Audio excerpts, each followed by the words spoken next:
আজ বিশ্ব আত্মহত্যা প্রতিরোধ দিবস।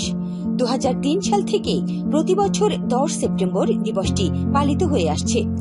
এবছর দিবসটির প্রতিপাদ্য আত্মহত্যা সম্পর্কে প্রচলিত নেতিবাচক ধারণা পরিবর্তন করে সহানুভূতিশীল ও সহায়ক আলোচনার পরিবেশ গড়ে তোলা।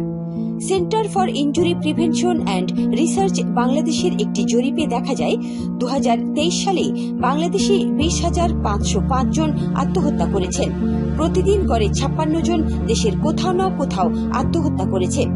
ঢাকা বিশ্ববিদ্যালয়ের মনোবিজ্ঞান বিভাগের সহযোগী অধ্যাপক ও কাউন্সেলিং ডিপার্টমেন্টের অ্যান্টি সুইসাইডাল স্কোয়াডের প্রধান সৈয়দ তানভীর রহমান বলেছেন, তরুণদের মানসিক সমস্যাগুলো আমরা এখনো গুরুত্ব দিয়ে দেখি না।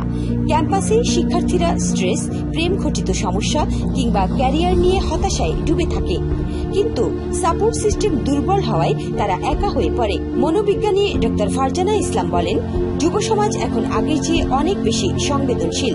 সোশ্যাল মিডিয়া তাদের জীবনের তুলনায় চাপ বাড়াচ্ছে, আর পরিবারগুলো সন্তানের আবেগিক দিক নিয়ে সচেতন নয়। ফলে ডিপ্রেশন ধীরে ধীরে প্রাণঘাতী হয়ে উঠছে।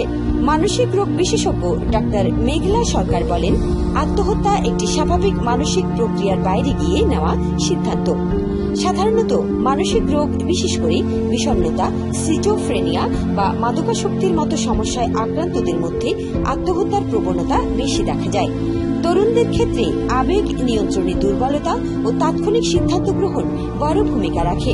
এজন্য পরিবার ও সমাজের দায়িত্ব হল শিশুদের আত্মবিশ্বাসী ও স্বনির্ভর করে গড়ে তোলা এবং সামাজিক মেলামেশায় অভ্যস্ত করা।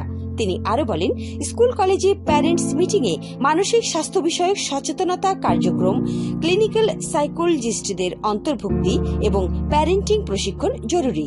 এতে তরুণদের চাপ মোকাবেলার সক্ষমতা বাড়বে এবং আত্মহত্যার প্রবণতা কমানো সম্ভব হবে। আসুন আমরা আমাদের পরিবার ও কাছের মানুষদের প্রতি আরও সংবেদনশীল হই এবং সামাজিক বন্ধনগুলো আরও দৃঢ় করে মানসিক হতাশা থেকে বেরিয়ে আসি।